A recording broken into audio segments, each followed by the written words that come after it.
Hidup TV mempersembahkan Oase Rohani Katolik yang dibawakan oleh para imam Keuskupan Agung Jakarta. Selamat menyaksikan. Puji Tuhan dan puji syukur kami panjatkan kepada Tuhan karena kita dapat berjumpa kembali hari ini dalam siaran Oase Rohani Katolik. Sahabat Oase Rohani Katolik, hari ini adalah pekan Advent ketiga. Dan bersama kita telah hadir Romo Agustinus Mela CSSR atau yang kita kenal akrab dengan sapaan Romo Gusti. Saya Bernadette Marita akan menemani Anda semua sampai di penghujung acara nanti. Sekarang marilah kita menyapa salam damai kepada Romo Gusti yang sudah berada di studio untuk Anda hari ini. Salam damai Romo. Salam damai Ibu Marita. Apa kabar Romo? Luar biasa, puji Tuhan. Puji Tuhan, sehat Romo? Syukur kepada Allah, tetap diberi kesehatan dalam pelayanan. Amin Romo. Amin. Baiklah sahabat Oase Rohani Katolik yang terkasih, marilah kita awali jumpa kita dengan sebuah doa yang akan dipimpin oleh Romo Gusti. Sahabat Oase Rohani Katolik yang terkasih, mari kita berdoa. Dalam nama Bapa dan Putra dan Roh Kudus. Amin. Tuhan Allah Bapa yang Maha Baik, segala yang terjadi di dunia ini adalah kehendak-Mu. Semuanya berada di bawah kendali-Mu. Engkau mencintai kami, umat-Mu, dengan cara-Mu. Engkau mendampingi dan menuntun segala langkah hidup kami. Kami mohon kepadamu di awal hari ini, semoga Engkau tidak jemu-jemunya menghampiri kami dan terus terlibat di dalam karya kami, di dalam pekerjaan dan pelayanan kami sepanjang hari ini. Semoga hidup kami sepanjang hari ini mampu menjadi berkat bagi banyak orang, sehingga semuanya dapat menjadi pujian bagi nama-Mu, serta sukacita bagi sebanyak mungkin orang. Doa yang tidak sempurna ini ya Tuhan, kami sampaikan kepadamu dalam nama Tuhan kami, Yesus Kristus. Amin. Amin. Dalam nama Bapa dan Putra dan Roh Kudus. Amin. Amin. Sahabat Oase Rohani Katolik yang terkasih, antifon pembuka kita untuk hari ini adalah, dengarkanlah sabda Tuhan, hai para bangsa, dan wartakanlah sampai ke ujung bumi. Janganlah takut, lihatlah penebus kita akan datang. Bacaan hari ini diambil dari kitab Bilangan bab 24 ayat 2-7, dilanjutkan ayat 15-17. Pada waktu itu, Bileam memandang ke depan dan ia melihat orang Israel berkemah menurut suku mereka. Maka roh Allah menghinggapi dia, lalu ia mengucapkan sanjak. Katanya, inilah tutur kata Bileam bin Beor, tutur kata orang yang terbuka matanya. Tutur kata orang yang mendengar firman Allah, yang melihat penglihatan dari Yang Maha Kuasa sambil rembah, namun dengan mata tersingkap. Alangkah indahnya kemah-kemahmu, hai Yakub, dan tempat-tempat kediamanmu, hai Israel. Laksana lembah yang membentang luas, laksana taman di tepi sungai, laksana pohon gaharu yang di taman Tuhan, laksana pohon ara di tepi air. Air mengalir di timbanya, dan benihnya mendapat air banyak-banyaknya. Seorang pahlawan tampil dari wangsanya, memerintah bangsa yang tak terbilang banyaknya. Rajanya akan naik, tinggi melebihi Agag, dan kerajaannya akan dimuliakan. Kemudian diucapkannya lagi sanjaknya. Inilah tutur kata Bileam bin Beor, tutur kata orang yang terbuka matanya. Tutur kata orang yang mendengar firman Allah dan yang memperoleh pengenalan akan Yang Maha Kuasa, yang melihat penglihatan dari Yang Maha Kuasa sambil rebah, namun mata tersingkap. Aku melihat Dia, tetapi bukan sekarang. Aku memandang Dia, tetapi bukan dari dekat. Sebuah bintang terbit dari Yakub, tongkat kerajaan timbul dari Israel. Ia menemukan pelipis-pelipis Moab dan menghancurkan semua anak Set. Demikianlah sabda Tuhan. Syukur kepada Allah. Sahabat Oase Rohani Katolik yang terkasih, marilah kita tanggapi sabda Tuhan dengan mazmur tanggapan. Tunjukkanlah lorong-lorong-Mu kepadaku ya Tuhan. Tunjukkanlah lorong-lorong-Mu kepadaku ya Tuhan. Beritahukanlah jalan-jalan-Mu kepadaku ya Tuhan. Tunjukkanlah lorong-lorong-Mu kepadaku. Bawalah aku berjalan dalam kebenaran-Mu dan ajarlah aku. Sebab Engkaulah Allah yang menyelamatkan daku. Tunjukkanlah lorong-lorong-Mu kepadaku ya Tuhan. Baiklah sahabat Oase Rohani Katolik yang terkasih, sekarang marilah kita simak bersama Injil Yesus Kristus menurut Matius bab 21 ayat 23 sampai 27 yang akan disampaikan oleh Romo Gusti untuk kita semua. Tuhan bersamamu Dan bersama rohmu. Inilah Injil Tuhan kita Yesus Kristus menurut Matius. Dimuliakanlah Tuhan. Pada suatu hari Yesus masuk ke bait Allah. Ketika ia sedang mengajar, datanglah imam-imam kepala dan pemuka-pemuka bangsa Yahudi kepadanya. Mereka bertanya, "Dengan kuasa manakah engkau melakukan hal-hal itu? Dan siapakah yang memberikan kuasa itu kepadamu?" Jawab Yesus kepada mereka, "Aku juga akan mengajukan satu pertanyaan kepadamu, dan jika kalian memberi jawabannya, aku pun mengatakan kepada kalian, dengan kuasa manakah aku melakukan hal-hal itu. Nah, dari manakah pembaptisan yang diberikan Yohanes? Dari surga atau dari manusia?" Mereka lalu berunding satu sama lain. "Jika kita katakan dari surga, ia akan berkata kepada kita, 'Kalau begitu, mengapa kalian tidak percaya kepadanya?'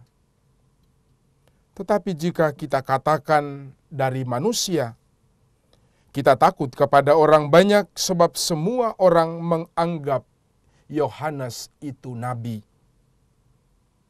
Mereka lalu menjawab, "Kami tidak tahu." Maka Yesus pun berkata kepada mereka, "Jika demikian, aku pun tidak mau mengatakan kepada kalian dengan kuasa manakah aku melakukan hal-hal itu." Demikianlah Injil Tuhan. Terpujilah Kristus. Sahabat Oase Rohani Katolik yang terkasih, setelah kita menyimak firman-firman Tuhan pada hari ini, marilah kita simak bersama renungan yang akan disampaikan oleh Romo Gusti untuk kita semua.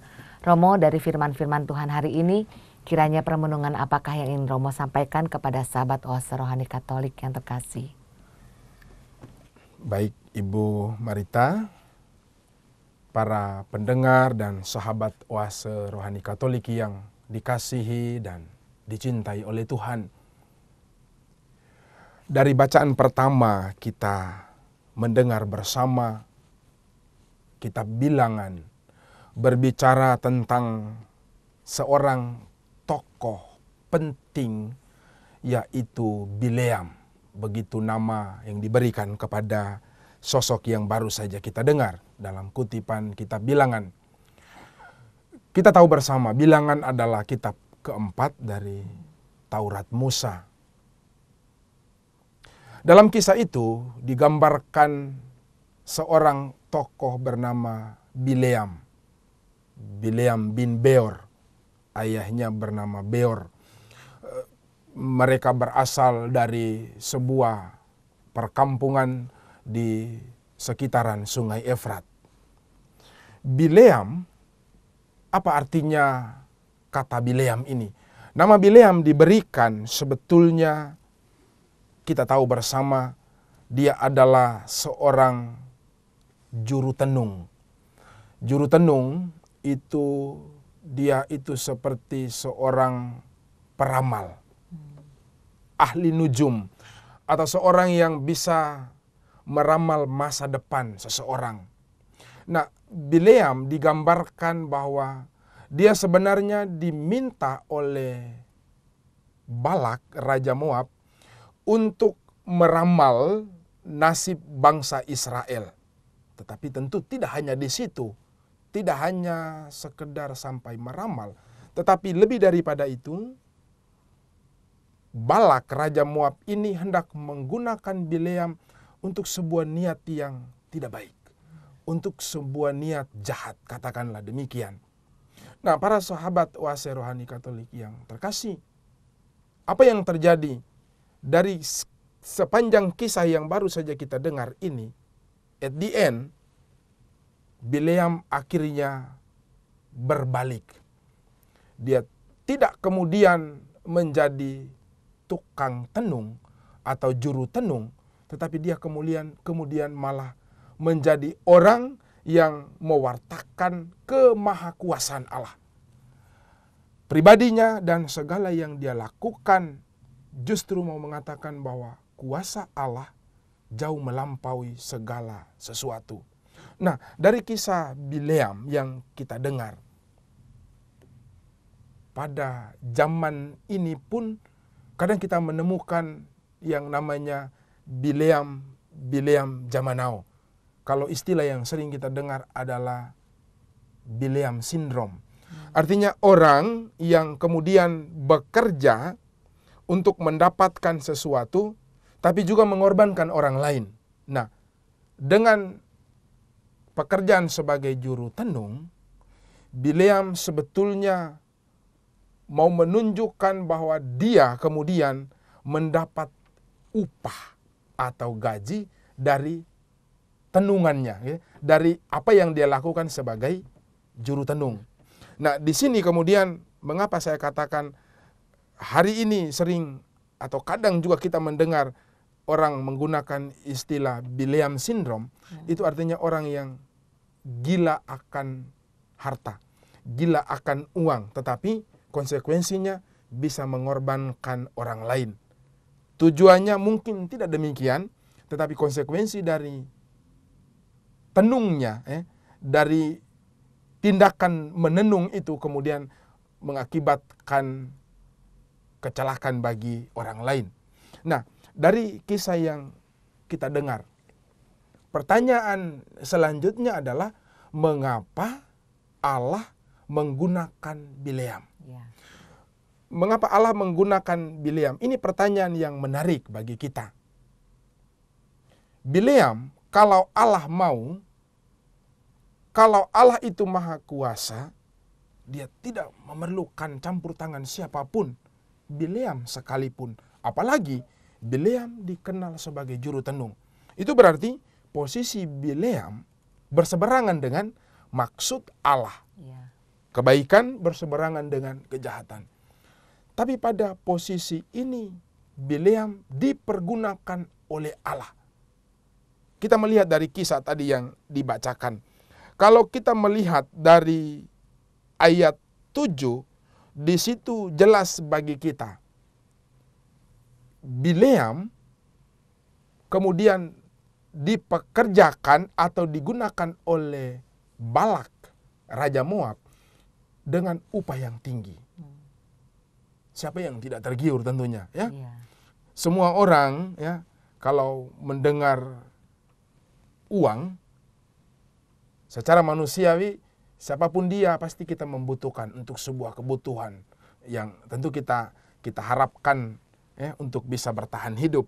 Tetapi upah yang diberikan kepada Bileam ini adalah kelipatan. Nah, sebuah tawaran yang datang.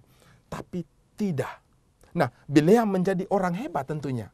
Karena diandalkan untuk sebuah tujuan yang begitu besar. Dia digunakan untuk mengutuk Israel. Apa yang terjadi? Di hadapan Allah, Bileam kemudian mengagung-agungkan Allah. Dengan bahasanya tadi yang kita dengar cukup menarik. Ini tutur kata Bileam bin Beor, tutur kata orang yang terbuka matanya. Lalu kemudian dilanjutkan puji-pujian atau ungkapan agung mengagungkan dari Bileam kepada Allah.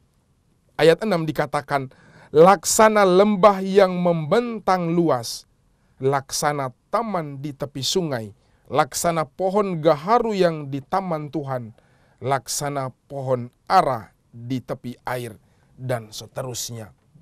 Mau mengatakan bahwa Bileam dengan bahasa sanjaknya atau bahasa puitisnya ini, dia mau menggambarkan bahwa dengan istilah lembah, dengan istilah taman di tepi sungai, betapa Allah yang Maha Kuasa itu menjadi tempat kediaman yang nyaman. Menjadi tempat perteduhan bagi siapa saja.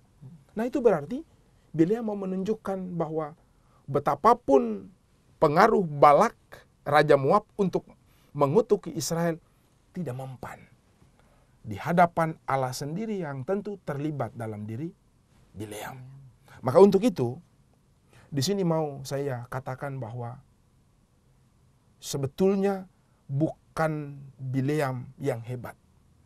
Sebetulnya bukan Bileam yang pertama-tama mengerti maksud Allah.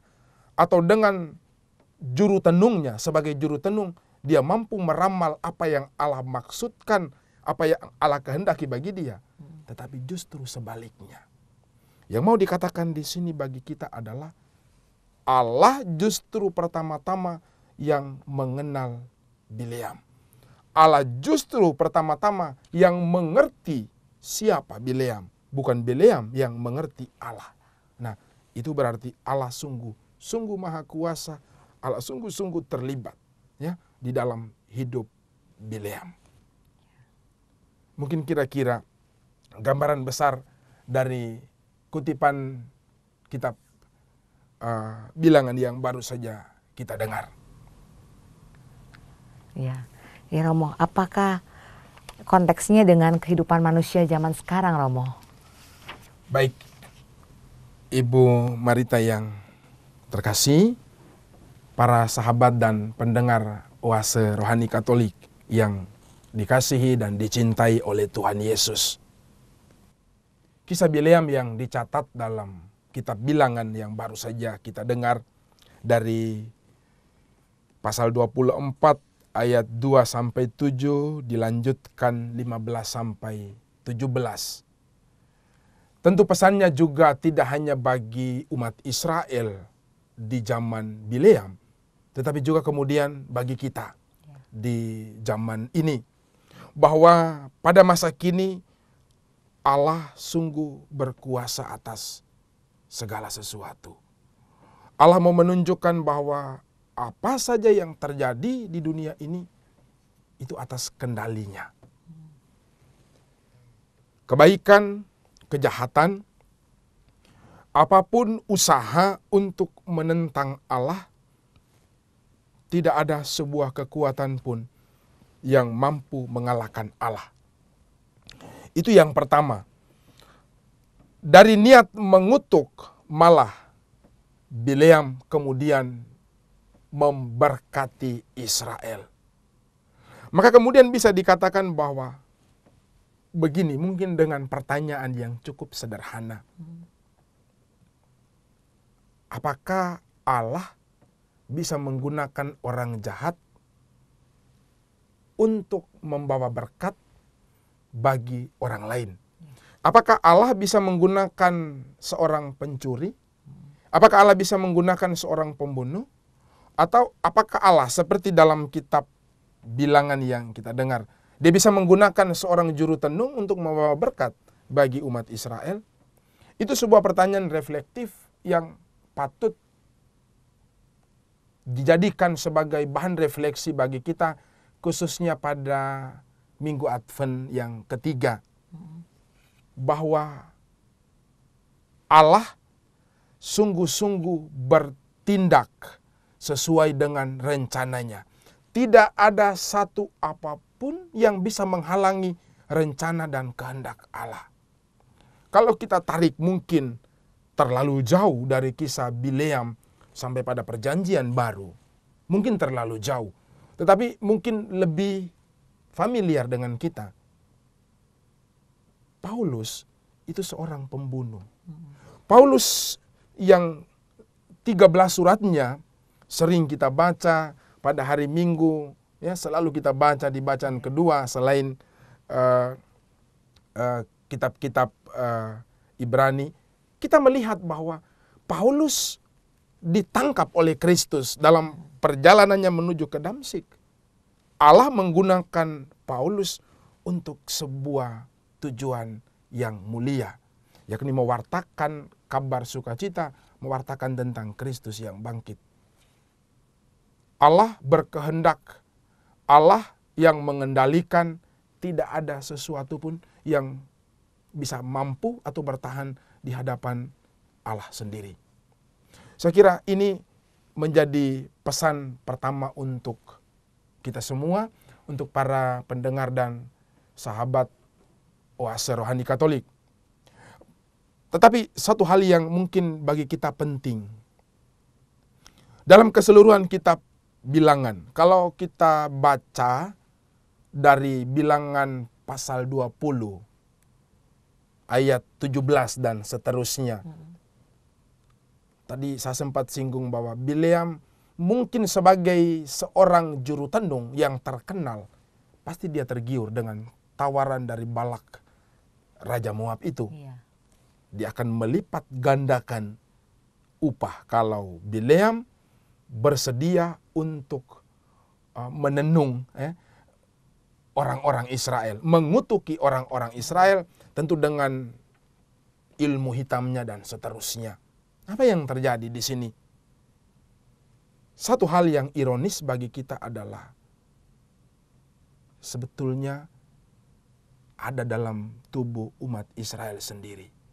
Allah mau berkata sesuatu yang tersembunyi di balik kisah-kisah yang kita dengar, seperti yang kita dengar dari Bilangan pasal 24 ini. Orang Israel kemudian mereka menikahi perempuan-perempuan Moab.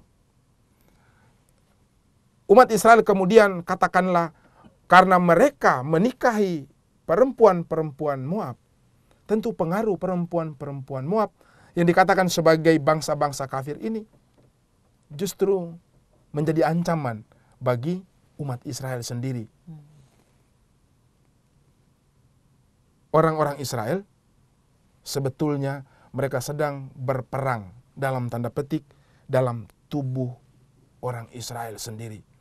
Ketakutan yang paling besar adalah ketika bahaya itu datang dari tubuh bangsa Israel sendiri. Ketika mereka tidak lagi setia pada Allah, ketika mereka tidak lagi menganggap Allah sebagai satu-satunya penyelamat, sebagai satu-satunya Tuhan Yahweh mereka, itu menjadi bahaya yang lebih besar ketimbang hanya Bileam seorang juru tenung. Nah, bagi kita hari ini terkadang kita juga itu juga menjadi sebuah ketakutan, katakanlah demikian, kegelisahan bagi kita. Ketika kadang-kadang dalam gereja, bukan tidak mungkin kalau saya bisa mengatakan bahwa kadang-kadang dalam tubuh gereja sendiri, dalam komunitas apapun, mulai dari lingkungan sampai pada gereja lokal sebuah keuskupan, katakanlah demikian. Jangan sampai kita kemudian cemas dan gelisah dengan ancaman-ancaman yang datang dari luar. Tetapi jangan sampai kita lupa bahwa bisa jadi di dalam tubuh kita sendiri, dalam tubuh komunitas gereja kita sendiri, kita sedang menciptakan ya, sebuah gunung es yang mungkin kadang-kadang bisa meletus. Ya. Jadi pesannya bagi kita adalah pada minggu Advent yang ketiga, mari kita berjuang dalam masa Advent ini, masa kita menantikan Juru Selamat yang datang. Mari kita bersama-sama juga membersihkan diri kita. Kita mempersiapkan hati kita supaya Yesus yang hadir dalam diri kita, dialah yang mengendalikan hidup kita. Bukan dalam tanda petik tenung-tenung yang ada dalam diri kita. Itu semua kita singkirkan karena kekuatan satu-satunya yang sedang kita nantikan kedatangannya, yaitu Juru Selamat Mesias itu sendiri. Terima kasih Romo. Romo, bagaimanakah Bileam bisa berbalik mewartakan kabar sukacita atau kabar tentang Allah, Romo? Baik Ibu Marita yang saya kasihi, sahabat dan pendengar Oase Rohani Katolik yang dikasih dan dicintai Tuhan. Pertanyaan mengapa Bileam berbalik, tidak mengikuti atau tunduk pada perintah Balak, Raja Moab itu. Tapi kenapa dia berbalik kepada Allah? Ini pertanyaan menarik. Pertama-tama, tadi saya menyinggung, pertama-tama itu bukan dari diri Bileam sendiri. Tetapi itu adalah kehendak Allah. Kita membayangkannya demikian. Siapapun kita, dalam kondisi apapun, entah dalam kondisi sukses, dalam kondisi bahagia, ataupun dalam kondisi mungkin kita membutuhkan campur tangan orang karena mungkin kita gagal, kita dalam duka cita dan kesedihan. Ketika kita merasa diri kita bahwa kita ini paling baik, atau ketika kita mengetahui bahwa diri kita ini paling tidak baik, ketika kita datang di hadapan Allah dan merasakan something, blessing or etc. dari Allah dalam diri kita, kita harus sadar bahwa pertama-tama karena Allah telah mencintai kita. Bukan usaha kita semata-mata. Jadi Bileam kemudian berbalik kepada Allah pertama-tama karena rencana Allah. Jadi saya katakan tadi, sejahat-jahatnya kamu, kalau Allah mau bertindak sesuai dengan rencananya, whatever, Allah akan bertindak. Terima kasih Romo. Baik, Ibu. Baiklah sahabat Oase Rohani Katolik yang terkasih, mari kita resapkan dalam hati sanubari kita apa yang sudah disampaikan oleh Romo Gusti untuk kita semua. Dan kami akan kembali setelah jeda berikut ini. Hidup TV mempersembahkan Oase Rohani Katolik yang dibawakan oleh para imam Keuskupan Agung Jakarta. Selamat menyaksikan. Sahabat Oase Rohani Katolik, kita berjumpa kembali dalam siaran Oase Rohani Katolik di hari ini. Dan masih bersama Anda Romo Agustinus Mela CSSR atau yang kita kenal akrab dengan sapaan Romo Gusti. Saya Bedanit Marita akan menemani Romo Gusti dan Anda semua sampai di penghujung acara nanti. Saya ingatkan kepada Anda yang mau bertanya, mengirimkan usul ataupun saran, silahkan Anda kirim ke nomor handphone kami di 0882 9019 0900 atau cerita iman Anda dapat Anda kirim ke orkkaj@yahoo.com. Baiklah, kita kembali menyimak permenungan dari Romo Gusti untuk kita semua. Romo, bisakah Romo mengulang sedikit di bagian pertama tadi Romo, agar para pendengar yang baru bergabung dengan Oase Rohani Katolik bisa menyimak ya Romo. Baik Ibu Marita, para sahabat dan pendengar Oase Rohani Katolik yang dikasihi Tuhan Yesus. Mungkin ada pendengar sahabat yang baru saja bergabung. Kita kembali melihat pesan juga poin-poin reflektif dari bacaan pertama yang kita dengarkan tadi. Yang pertama dari kisah Bileam. Pesannya bagi kita adalah sederhana. Hari ini ada juga yang namanya Bileam syndrome. Artinya orang yang bisa saja haus akan harta. Orang yang bisa saja mencaplok milik orang. Kalau sudah mencaplok itu berarti mengambil atau mengingini milik orang dengan tidak baik, dengan paksa dan seterusnya. Nah, semoga sikap atau perilaku Bileam syndrome ini tidak menjadi penyakit kita di hari ini. Karena kadang-kadang zaman yang sudah berubah dengan berbagai macam tuntutan hidup yang kian hari kian banyak seperti ini. Siapa sangka kalau sesama saudara mereka bisa saling menggigit. Mereka bisa saling serang satu dengan yang lain. Nah, kita belajar dari peristiwa atau kisah Bileam ini supaya kita juga saling menghargai. Saling memberi hormat kepada hak milik orang lain. Itu yang pertama.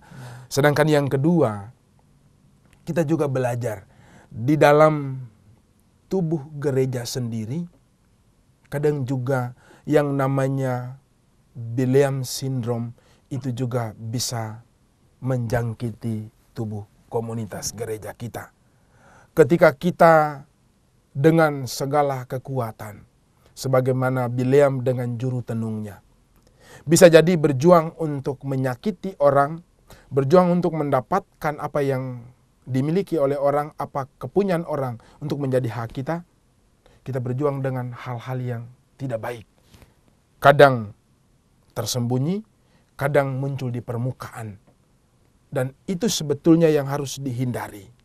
Mengapa? Karena kemudian akan mengorbankan banyak pihak. Tidak hanya satu pihak, tetapi komunitas bisa menjadi terjangkiti oleh sikap atau perilaku Bileam syndrome seperti ini.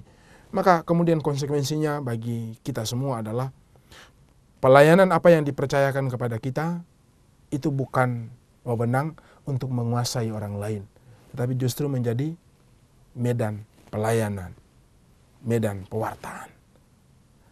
Saya kira itu bisa menjadi pesan bagi kita, dan tentu pesannya supaya jangan pergi kepada dukun-dukun. Ya.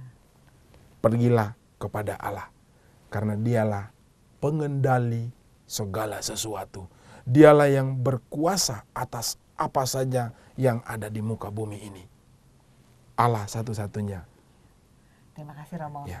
Berarti kita tidak boleh pergi kepada dukun-dukun, tapi pergilah kepada Allah ya Romo ya. Ya, Ibu Marita. Baiklah Romo. Kemudian Romo, dari bahasan ini, bahasan bacaan Injil pada hari ini apa Romo? Baik Ibu Marita, para pendengar dan sahabat Oase Rohani Katolik yang dikasihi oleh Tuhan Yesus. Kita tadi mendengar bersama kisah Injil Matius pasal 21 ayat 23 sampai dengan 27. Pertanyaan tentang kuasa Yesus. Ini topik yang menarik. Yesus baru saja memasuki kota Yerusalem.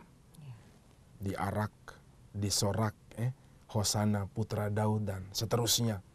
Baru saja dia memasuki kota Yerusalem, diawali dengan 3 kisah. 2 kisah selanjutnya adalah dia memporak-porandakan bait Allah karena penyamun yang berjual-jualan di situ.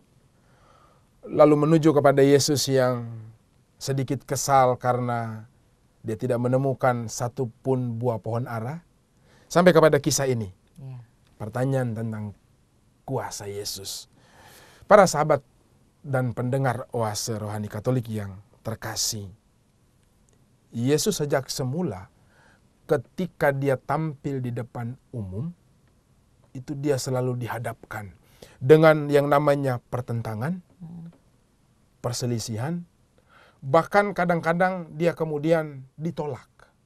Seperti dia ditolak di kampung halamannya sendiri, selalu mengalami yang namanya perseteruan. Baik itu oleh karena khotbah-khotbahnya, maupun oleh karena tindakan-tindakannya, misalnya mujizat-mujizat yang dilakukannya terhadap orang-orang sakit yang terjadi pada hari Sabat, yang bagi hukum Yahudi itu menyalahi aturan. Nah, pada kisah ini menarik. Yesus berhadapan dengan imam-imam kepala dan tua-tua bangsa Yahudi. Ada dua kelompok. Yang satu imam kepala dan yang satu tua-tua bangsa Yahudi. Apa yang mau dikatakan oleh Matius dalam kisah Injilnya hari ini menunjukkan kepada kita bahwa Yesus sebetulnya sedang dijebak. Pertanyaan dari para imam kepala dan para tua-tua Yahudi sebetulnya pertama-tama bukan mengharapkan jawaban. Mereka sendiri dari ketegaran hati mereka, mereka sudah tahu jawabannya. Tapi mereka sungguh-sungguh mau mencoba Yesus. Yesus itu seperti orang mengatakan maju kena, mundur pun kena. Mengapa demikian? Imam-imam kepala itu adalah mereka-mereka yang berwenang, yang punya kuasa untuk mengadili orang di pengadilan agama. Demikian sebaliknya, tua-tua bangsa Yahudi, wewenang mereka ada pada pengadilan sipil. Maka jawaban Yesus ketika ditanya oleh mereka dalam kitab Injil, dengan kuasa manakah engkau melakukan hal-hal itu? Dan siapa yang memberikan kuasa itu kepadamu? Jawaban Yesus adalah sebuah jawaban yang dinantikan oleh mereka untuk menunjukkan kesalahan, untuk mengadili Yesus. Tapi Yesus rupanya tahu apa isi hati mereka, apa niat mereka dengan pertanyaan seperti itu. Kalau Yesus menjawab bahwa kuasanya itu dari Allah, maka kemudian mereka bisa mengatakan seperti kisah-kisah sebelumnya, kisah imam-imam kepala dan ahli-ahli Taurat, tua-tua bangsa Yahudi. Tunjukkanlah kepada kami, beri bukti, tunjukkanlah kuasa dari langit mana yang menunjukkan bahwa kamu dan kuasamu itu berasal dari Allah. Tetapi sebaliknya kalau Yesus menjawab bahwa kuasanya itu berasal dari manusia, juga Yesus bisa masuk dalam jebakan yang lain. Itu berarti Yesus sedang berbohong. Yesus sungguh-sungguh berada dalam situasi yang katakanlah genting. Kalau kita lihat dari sisi manusiawi, ya. Mau jawab A, takut kena pengadilan sipil. Mau jawab B, takut kena pengadilan agama. Nah, menarik di sini bahwa dua macam pengadilan ini sudah disiapkan, ya. Sudah disiapkan untuk menantikan apa yang Yesus jawab. Yesus menjawabi pertanyaan mereka dengan sebuah pertanyaan. Baptisan Yohanes. Begitu Yesus mengutarakan pertanyaannya. Pertanyaan balik kepada imam-imam kepala dan tua-tua bangsa Yahudi. Baptisan Yohanes itu dengan bahasa kitab suci demikian. Aku juga mengajukan satu pertanyaan kepadamu, dan jika kalian memberi jawaban, aku pun mengatakan kepada kalian dengan kuasa manakah aku melakukan hal-hal itu. Dari manakah baptisan yang diberikan Yohanes? Dari surga atau dari manusia. Sebenarnya pertanyaan ini senada dengan yang diutarakan oleh mereka, oleh imam-imam kepala dan ahli-ahli Taurat. Mereka pun demikian, maju kena, mundur kena. Mereka berdiri dalam sebuah jebakan. Kalau mereka menjawab bahwa baptisan Yohanes itu berasal dari Allah, mereka malu. Mereka sedang menjaga gengsi. Mengapa? Karena di kedalaman hati mereka, mereka tahu itu. Mereka ini imam-imam kepala dan tua-tua Yahudi. Mereka tidak mungkin menjawab itu. Tapi kalau mereka menjawab bahwa baptisan Yohanes itu dari manusia, mereka kan pernah mengatakan, mereka takut kepada orang-orang yang telah percaya bahwa Yohanes itu adalah seorang nabi. Mereka pasti akan takut dengan banyak orang. Mengapa? Karena orang banyak telah menerima baptisan Yohanes dan mereka percaya kepada Yohanes sebagai nabi. Bagaimana kalau imam kepala dan tua-tua Yahudi menegasikan kebenaran itu? Nah, mereka juga dalam posisi yang tidak baik. Maka yang mereka jawab adalah, kami juga tidak tahu. Tepat, Yesus juga mengatakan, saya juga tidak akan mengatakannya kepadamu. Nah, jawaban dari imam-imam kepala dan tua-tua bangsa Yahudi juga sebenarnya dalam masalah. Dalam hukum Yahudi, ketika orang menjawab saya tidak tahu, itu sebetulnya dia sedang berbohong. Jadi sebenarnya orang-orang banyak ini, imam kepala dan tua-tua bangsa Yahudi, sebenarnya mereka sedang membawa diri mereka masuk dalam sebuah jebakan yang mereka pasang sendiri. Nah, dari kisah ini mau kita katakan begini. Yang pertama, ketika kita mempunyai wewenang, ketika kita mempunyai kuasa, itu kita biasanya bertindak represif. Jadi ketika orang merasa bahwa ini dia punya kuasa, ini dia punya wewenang, dia selalu berjuang supaya orang takut pada dia. Supaya orang tidak berani untuk interupsi, untuk berbuat sesuatu yang menentang dia. Maka dia selalu dengan tindakan-tindakan yang represif. Nah, itulah kekuasaan dan wewenang yang sebetulnya didapat dengan tidak baik. Didapat dengan tidak halal, katakanlah demikian. Ya. Jadi kekuasaan yang bisa dibeli. Nah, kalau kekuasaan yang sungguh-sungguh tidak jujur, biasanya diperjuangkan juga dengan tindakan-tindakan yang tidak jujur.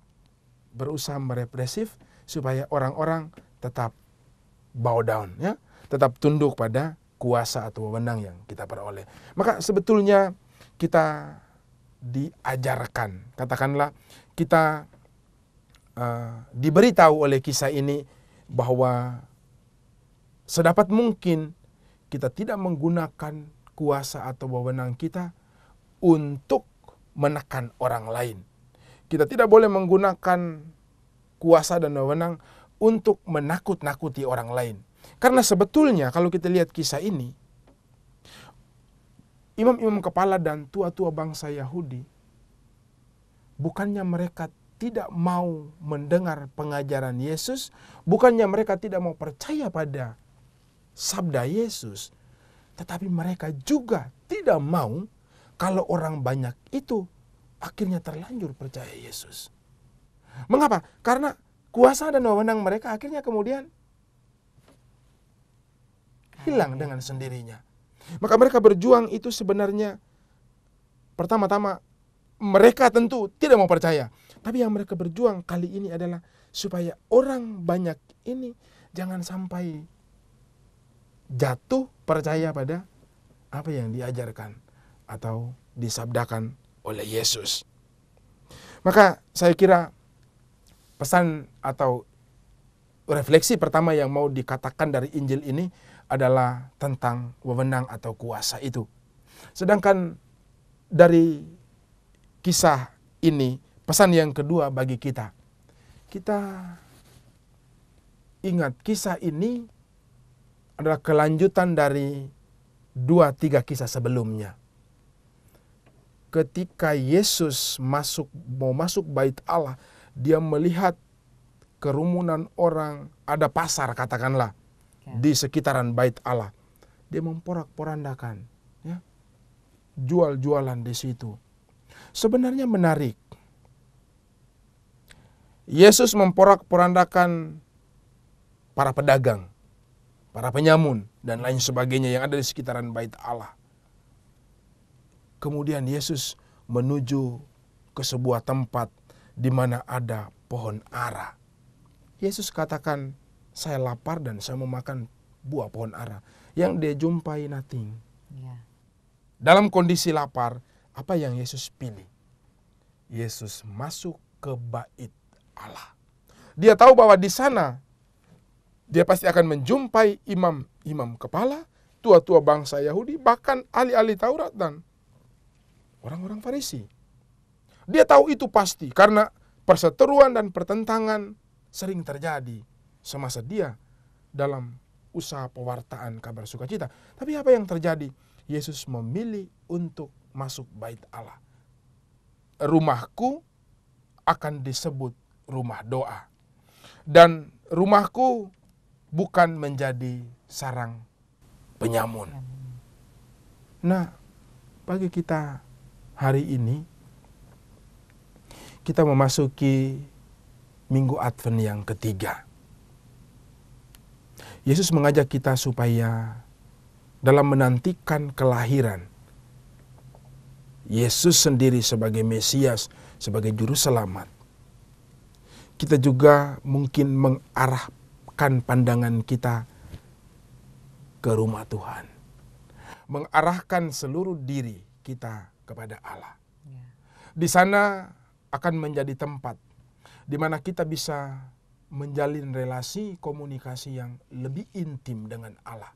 Mungkin di sana, katakanlah demikian, penyamun zaman now, ya, yang sering tampil dalam aneka wajah, bisa kita bersihkan dari tubuh jiwa raga kita. Karena kadang-kadang penyamun zaman now itu lebih kejam. Karena dia selalu semakin cerdik mengikuti perkembangan zaman. Dia bisa sembunyi di balik jabatan, di balik wewenang, di balik bahkan dengan dalih pelayanan sekalipun. Kadang penyamun-penyamun zaman now itu bisa mengotori bait Allah hati kita. Dan itulah yang dari pesan Injil Matius hari ini mengajak kita untuk let's go to the house of God, ya? Untuk membersihkan rumah hati kita. Supaya kedatangan Kristus pada hari raya Natal nanti menjumpai hati kita sudah bersih dari segala macam porak-poranda yang, ya, mungkin penyamun-penyamun hati kita yang selama ini mengganggu hidup kita, mengganggu relasi kita dengan Tuhan. Untuk itu saya mengajak kita sekalian, para sahabat dan pendengar Oase Rohani Katolik, untuk senantiasa sadar bahwa setiap pelayanan yang kita lakukan, setiap usaha yang kita lakukan senantiasa demi kebaikan bersama.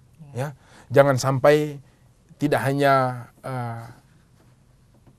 mengotori hati kita, tapi juga kemudian bisa mengotori hati sesama kita. Dan yang terakhir, pesan bagi kita, saya berangkat dari kisah Matius Injil yang baru saja kita dengar ini. Di Filipina itu ada yang namanya Misa de Gallo. Kalau itu terjadi dini hari, pukul 3 sampai 4 dini hari. Tetapi kalau itu terjadi antisipatif, itu terjadi malam. Itu namanya Simbahang Gabii. Nah, itu jadi misa malam gitu ya. Itu terjadi 9 hari sebelum Natal. Dan biasanya pada pagi hari ini, early morning ya, 16 Desember itu hari pertama. Seperti pada pagi hari ini. Iya. Mereka mulai dengan misa dan novena. Artinya sebuah masa di mana dikhususkan bagi kita umat beriman, Katolik khususnya, untuk semakin dekat dan lebih dekat dengan Allah. Ketika kita sibuk dengan segala macam pekerjaan, rutinitas, 365 hari, kita ambil 9 hari. Early in the morning, pukul 3, tradisi Filipina mengajak umatnya untuk datang dalam keheningan, dalam ketenangan, untuk mendengarkan Allah. Dan itu terjadi hampir di seluruh wilayah negara yang berpenduduk mayoritas Katolik ini. Dan itu mungkin pesan juga bagi kita, bahwa mungkin kita tidak punya tradisi itu, karena itu tradisi dari Spanyol yang kemudian mereka bawa sampai hari ini. Tetapi kita mungkin dengan novena 9 hari, dengan Ekaristi dan seterusnya, mungkin itu ajakan bagi kita untuk menanggalkan sejenak segala aktivitas, rutinitas kita. Kita menghadap Allah. Barangkali mungkin perjalanan hidup kita kadang mengusik kita, mengganggu kita, menjauhkan kita dari Allah. Nah, sekarang mungkin kita mengambil jalan pulang menuju Allah, menuju rumah Allah, di mana tempat di mana kita bisa mempersiapkan diri kita dengan baik untuk menyambut Al-Masih, menyambut Allah yang menjelma, yang lahir di Bethlehem, yang hari ini lahir di hati kita, di rumah dan keluarga kita masing-masing. Maka untuk itu, kita semua, saya ajak Ibu Marita, para pendengar dan sahabat Oase Rohani Katolik yang terkasih, kita sekalian sebagai umat beriman Kristiani, gengsi itu sebuah sikap yang tidak baik.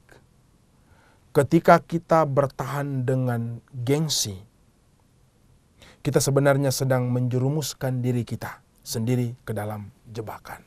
Seperti imam-imam kepala dan tua-tua Yahudi. Ketika kita memasang jerat atau jebakan untuk orang lain, oleh karena kita merasa diri kita punya kuasa dan wewenang, sebenarnya di hadapan Allah kita sedang memasang jebakan bagi diri kita. Masa Advent minggu ketiga, baiknya kita menyadari itu. Entah sadar atau tidak, kadang dalam hidup kita bisa jadi kita masuk dalam jebakan yang kita pasang sendiri. Oleh karena apa? Oleh karena kita merasa gengsi. Dengan wewenang, dengan kuasa, dengan kepercayaan sekalipun dalam gereja. Kita tidak bisa memungkiri itu. Bahwa kadang-kadang out of conscious ya, kita di luar kesadaran, di luar kontrol, kita bisa jadi juga tanpa sadar kita sedang memasang jerat bagi diri kita. Tanggalkan semua itu. Kita menyiapkan hati kita untuk menerima bayi Yesus, supaya dia tinggal dalam hati kita. Supaya yang namanya penyamun zaman now, yang namanya gengsi hari ini, itu sedapat mungkin semakin dijauhkan dari hidup kita. Ya, saya kira mungkin itu bisa menjadi pesan bagi kita. Maka saya bisa menyimpulkan dari bacaan pertama dan bacaan kedua, bacaan Injil yang kita dengar. Hanya ada satu kata, satu kalimat yang bisa menjadi bahan refleksi untuk kita semua. Ketika kita berhasil, ketika kita bahkan populer, ketika kita bahkan menjadi orang terpandang dalam ranah apapun. Entah ranah pemerintahan, entah ranah gereja, wherever we are, gitu ya, dimanapun kita berada. Kita jangan sampai menjadi penyebar hoax. Oh ya. Kita bisa membawa kabar tertentu kepada orang, merasuki orang untuk mempertahankan dan memperkuat kepopuleran kita, memperkuat posisi kita. Seolah-olah kita ini adalah penentu kebijakan. Seolah-olah kita ini adalah penentu kuasa atau wewenang. Orang yang biasanya mempertahankan wewenang dan kuasa, orang yang selalu menebarkan hoax, menciptakan wacana-wacana yang berseberangan. Supaya apa? Supaya wewenang dan kuasanya stand firm, gitu ya? Tetap berdiri tegak. Tidak ada satu orang pun yang bisa mengganggu. Tanggalkan itu. Be humble. Siapkan diri. Hanya Tuhan satu-satunya yang menjadi kendali dalam hidup kita. Semoga masa Advent, kita telah memasuki minggu ketiga ini, bisa menjadi pencerahan bagi para sahabat dan pendengar Oase Rohani Katolik untuk menyambut bayi Yesus dengan sukacita, untuk hadir dan tinggal dalam hati kita masing-masing. Tuhan memberkati kita semua. Terima kasih Romo. Baiklah sahabat Oase Rohani Katolik, dengan demikian usailah sudah jumpa kita dalam Oase Rohani Katolik kita hari ini. Maka Romo Agustinus Mela CSSR dan saya Bernadette Marita mohon pamit dari ruang dengar Anda. Kami mengucapkan salam damai, tetap semangat di minggu Advent ketiga ini dan tersenyum. Kita akan tutup jumpa kita dengan doa penutup dan berkat Tuhan melalui Romo Agusti. Marilah kita berdoa. Dalam nama Bapa dan Putra dan Roh Kudus. Amin. Tuhan, sumber kekuatan kami. Kami bersyukur kepadamu atas berkat-Mu, atas penyelenggaraanmu, atas hidup kami. Kami bersyukur kepadamu atas keluarga kami, atas orang-orang yang kami cintai, atas mereka semua yang senantiasa hadir, mendukung, memberi spirit untuk hidup kami. Kami bersyukur kepadamu pula Tuhan, untuk kehadiranmu, untuk keterlibatanmu di dalam hidup kami. Baik dalam sukacita, baik dalam keberhasilan, maupun dalam pengalaman-pengalaman pahit yang kami alami. Kami yakin bahwa hanya kehendak-Mu lah yang terjadi. Tuhan bersamamu dan bersama Romo. Semoga kita sekalian, para pendengar, sahabat Oase Rohani Katolik dimanapun berada, hidup dan perjuanganmu, pekerjaan dan pelayananmu sepanjang hari ini diberkati oleh Allah yang Maha Kuasa, Bapa dan Putra dan Roh Kudus. Amin. Amin. Baiklah sahabat Oase Rohani Katolik, sampai jumpa lagi di siaran Oase Rohani Katolik berikutnya. Mari amalkan Pancasila, kita berhikmat, bangsa bermartabat. Demikianlah Oase Rohani Katolik yang dibawakan oleh para imam Keuskupan Agung Jakarta. Tuhan memberkati.